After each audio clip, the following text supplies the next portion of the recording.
दोस्तों, राहुल गांधी की भारत जोड़ो न्याय यात्रा में 2 दिनों का ब्रेक हुआ और इधर सियासत में बड़ी ब्रेकिंग न्यूज आ गई। बिहार की सत्ता बीजेपी ने एक बार फिर नीतीश कुमार के सहयोग से हासिल कर ली है। बीजेपी एक अरसे से ऐसे ही मौके की तलाश में थी, आप सबको पता है, और उसी मौके की तलाश में उधर बीजेपी इसलिए थी क्योंकि राहुल गांधी से जबरदस्त मुकाबला हो गया था। राहुल गांधी ने भारत जोड़ो यात्रा, न्याय यात्रा निकाल दी थी। उसके सारे दांव, इधर राहुल गांधी ने जो भारत जोड़ो न्याय यात्रा की शुरुआत की तो हुआ ऐसा कि सारे दांव जो हैं बीजेपी के बेकार होते जा रहे थे। राम मंदिर की मीडियाई लहर जो है वो चलाने के बावजूद पूर्वोत्तर में राहुल की न्याय यात्रा के तूफान को बीजेपी नहीं रोक पाई। उल्टा असम के सीएम ने यात्रा रोकने की जितनी कोशिशें की, राहुल को उतना ज्यादा समर्थन मिलता गया। अब यात्रा आज फिर से पश्चिम बंगाल के जलपाईगुड़ी से शुरू हो चुकी है और खबर यह है कि ममता बनर्जी से राहुल की मुलाकात हो सकती है। यानी नीतीश कुमार को साथ लेकर इंडिया को तोड़ने की बीजेपी की कोशिश फेल हो गई है। आप जानते हैं कि 26 जनवरी से बिहार में जो सियासी हलचल शुरू हुई वो रविवार सुबह उस वक्त, यानी आज सुबह उस वक्त तेज हो गई जब नीतीश कुमार ने एक बार फिर मुख्यमंत्री पद से इस्तीफा दे दिया, सिर्फ इसीलिए कि कुछ घंटों में वो दोबारा मुख्यमंत्री पद की शपथ ले सकें।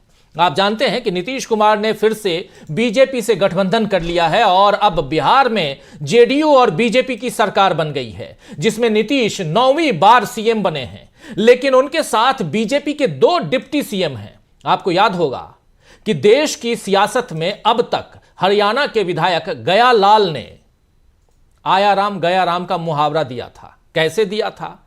इसलिए क्योंकि गया लाल ने 1967 में 1967 में एक दिन में 3 पार्टियां बदली थीं। लेकिन अब ऐसा लग रहा है कि नीतीश कुमार पलटी मारने या पाला बदलने का ऐसा रिकॉर्ड बना चुके हैं जो आसानी से नहीं टूटेगा और शायद अब हिंदुस्तान की राजनीति में कोई नया मुहावरा चल पड़े। वैसे कांग्रेस अध्यक्ष मल्लिकार्जुन खड़गे ने आया राम गया राम का तमगा आज नीतीश कुमार को पहना दिया है। जरा सुन लेते हैं मल्लिकार्जुन खड़गे, कांग्रेस अध्यक्ष मल्लिकार्जुन खड़गे ने जो बातें सुबह सुबह कही हैं, और खासकर तब जब नीतीश कुमार ने इस्तीफा दे दिया था। नीतीश कुमार के इस्तीफा के बाद जो बातें हो रही थी उसमें बहुत सारी बातें, लेकिन कांग्रेस अध्यक्ष मल्लिकार्जुन खड़गे की बात यहां इंपॉर्टेंट क्यों है, जरा सुन लीजिए। लेकिन यह सूचना तो हमको बिहार के डिप्टी चीफ मिनिस्टर और लल्लू प्रसाद दोनों ने दिए थे और आज वो सच हुआ। ऐसे देश में तो बहुत से लोग हैं, आया राम गया राम बहुत लोग।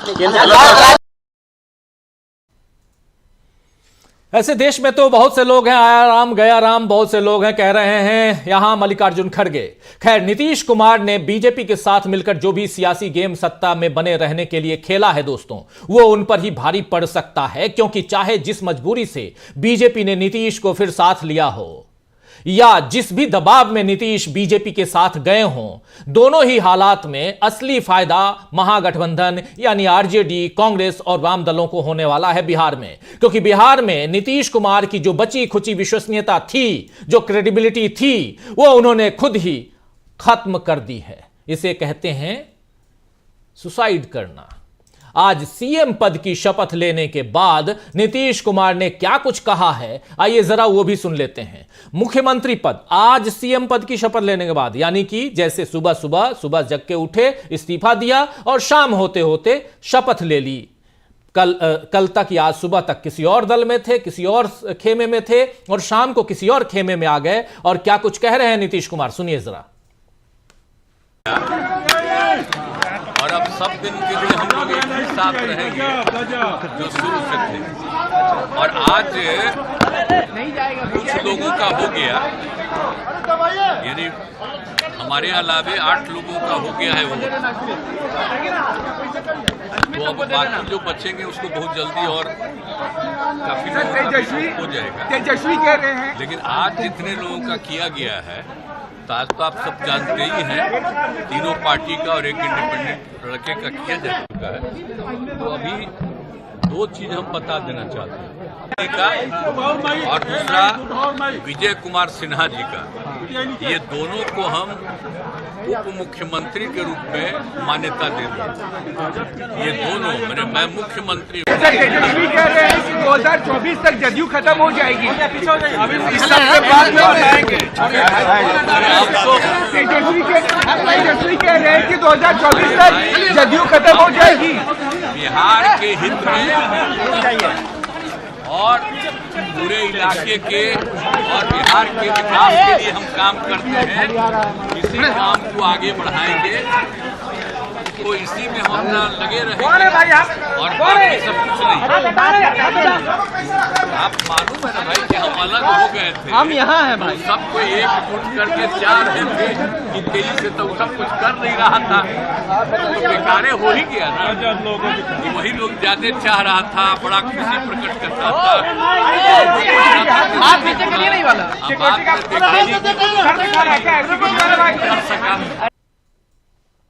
तो नीतीश कुमार कहीं ना कहीं जस्टिफाई करने की कोशिश कर रहे हैं कि क्यों हम यहां से वहां गए।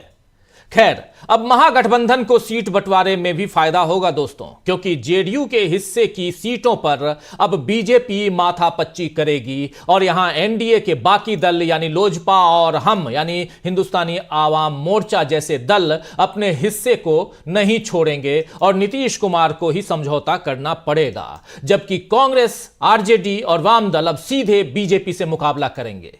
नीतीश के इंडिया से अलग होने से भी फायदा है, क्योंकि एक उन्हीं को लेकर उलझन थी कि वे संयोजक भी बनना चाहते थे और प्रधानमंत्री भी बनना चाहते थे, यानी दोनों पदों की इच्छा नीतीश कुमार अंदर खाने अपने दिल में रखते थे और इस पर खींचतान हो सकती थी।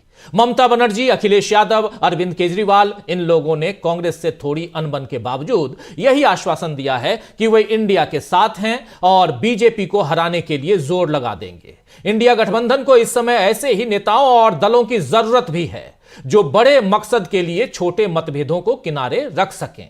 नीतीश कुमार ऐसा नहीं कर सके, मायावती ऐसा करने की हिम्मत नहीं जुटा पाई, तो अब यूपी हो या बिहार, दोनों राज्यों में इंडिया के सहयोगी खुलकर बीजेपी के खिलाफ लड़ पाएंगे। दूसरी तरफ आज तेजस्वी यादव ने अपने बयानों से बता दिया है कि वो अब सियासत में कच्चे खिलाड़ी नहीं हैं। आइए जरा सुनते हैं तेजस्वी यादव को। देखिए, हम अलग नहीं हुए, वो गए हैं। हम लोग जिसने मिलकर के सरकार बनाया, जो गठबंधन बनाया, उसकी हत्या मैं नहीं कर सकता और हत्या नीतीश कुमार जी ने किया है। हालांकि जो भी है, ना हमें गुस्सा है और ना हमें कोई शिकायत है। नीतीश कुमार जी आदरणीय थे, आदरणीय हैं और आदरणीय रहेंगे, इसमें कोई दो राय नहीं है। अभिभावक है, बड़े हैं हमसे, मैं सम्मान उनका करता था, करता रहूँगा, तो इसमें कोई इफ एंड बट की बात नहीं है। और हम तो भाजपा के लोगों को शुभकामना देते हैं कि इनको अपने पास लिया। खैर, जो भी बात है, लेकिन हम लोगों का उद्देश्य क्या था? नौकरी, रोटी, रोजगार, आर्थिक न्याय, चिकित्सा बेहतर हो, शिक्षा बेहतर हो, बिहार में विकास हो, निवेश आए, ये हम लोगों का असल मुद्दा था। तो अगर आप देखेंगे जो 17 साल भाजपा का और 17 महीना हमारा, तो ऐतिहासिक काम हुआ। जाति आधारित गणना हुआ, रिजर्वेशन जो है वो हम लोगों ने बढ़ाने का काम किया, जो अब तक नहीं हुआ। आप देखिएगा 2 लाख से भी ज़्यादा नियुक्तियाँ पत्र शिक्षा विभाग ने बांटने का काम किया एक दिन में, जो आज तक कहीं भी किसी राज्य सरकार ने नहीं किया। 4.5 लाख नियोजित शिक्षकों को राजकीय दर्जा हम लोगों ने दिलाने का काम किया। IT पॉलिसीज़ हम लोगों ने लाने का काम किया। हम लोगों ने टूरिज्म पॉलिसी लाने का काम किया। हम लोगों ने स्पोर्ट्स पॉलिसी लाने का काम किया, यानी खेलोगे तो भी नौकरी मिलेगी, पढ़ोगे तो भी सरकारी नौकरी मिलेगी। तो हम लोगों का एजेंडा जो था वो बिल्कुल साफ था। अब क्रेडिट लेने की बात, वो कहते कि क्रेडिट लेंगे, तो इसका मतलब तो ये भी है कि वो भाजपा को चिता रहे। अब भाजपा सरकार में आई है, काम करेगी तो अपना क्रेडिट नहीं लेगी क्या? तो हमारा लगभग 79 विधायक, उनके 45 विधायक, विभाग हमारा, मंत्री हमारे, काम हमारा, तो क्रेडिट लेंगे नहीं, हम तो क्रेडिट लेंगे ही। तो ये बेकार की बातें हैं, उनको बोलने के लिए कुछ नहीं है, तो कुछ भी अनर्गल बातें वो कहते। तो ये बेकार की बातें हैं, उनको बोलने के लिए कुछ भी नहीं है, तो कुछ भी अनाप शनाप बोलते हैं। तेजस्वी यादव ने यहां तक कह दिया कि खेल तो अब शुरू हुआ है, यानी पिक्चर अभी बाकी है। जरा ये भी सुन लें। पूरी तरीके से हम यही कहना चाहते हैं कि खेल अभी शुरू हुआ है, अभी बाकी है। अभी तो सारी चीज़ें हैं ना, तो हम क्या नीति बना रहे हैं, हम अपने पत्ते नहीं खोलना चाहते। पूरी तरीके से हम अपने पत्ते नहीं खोलेंगे कि आगे हम क्या करने जा रहे हैं। क्या नए सत्र में आप लोग कुछ अब हमको कुछ बोलना ही नहीं, इसमें हम पत्ते खोलेंगे ही नहीं। तो हम तो पूरी तरीके से इतना ही कहना चाहते हैं कि हम जो कहते हैं वो करके दिखाएंगे। पिछले 30 जनवरी कबूल है, लेकिन अब क्या क्या नहीं बोला था। तो सुन रहे थे आप यहां तेजस्वी यादव को, लेकिन उधर अखिलेश यादव ने ट्वीट करके सीधा निशाना नीतीश कुमार पर, एक पे एक 2 ट्वीट उन्होंने किया अखिलेश यादव ने, और दोनों ट्वीट में सीधा निशाना नीतीश कुमार पर।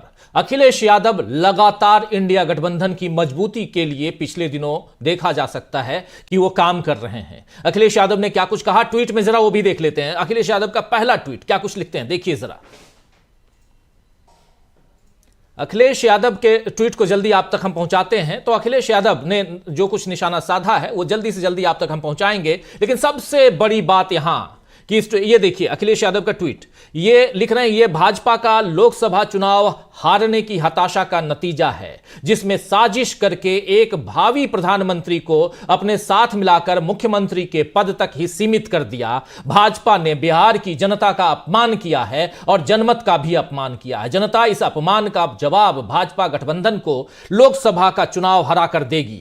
ये कह रहे हैं नीतीश कुमार के लिए और भाजपा के लिए अखिलेश यादव। अखिलेश यादव यही नहीं रुके, अखिलेश यादव ने लिखा, भाजपा अपने जीवन काल में इतनी कमजोर कभी नहीं थी जितनी आज हो गई है। आज विश्वासघात का नया कीर्तिमान बना है, जनता इसका करारा जवाब देगी। कोई आप पर विश्वास न करे, एक व्यक्ति के रूप में किसकी इससे बड़ी हार और कुछ नहीं, किसी की इससे बड़ी हार और कुछ नहीं हो सकती है। यह कह रहे हैं सीधे सीधे नीतीश कुमार के लिए, जो घटनाक्रम है उसके लिए अखिलेश यादव का जो ये ट्वीट है, ये बहुत इंपॉर्टेंट ट्वीट, अलग अलग 2 हिस्सों में इनका ट्वीट है। भाजपा ने बिहार की जनता का अपमान किया है और जनमत का भी अपमान किया है, और एक भावी प्रधानमंत्री को मुख्यमंत्री बनाकर कहीं ना कहीं भाजपा ने मुख्यमंत्री के साथ यानी कि नीतीश कुमार के साथ भी खेला कर दिया है। कहने का मतलब यही है यहां अखिलेश यादव का। अखिलेश यादव सीधा हमलावर हो रहे हैं और इसमें जरूरत भी है।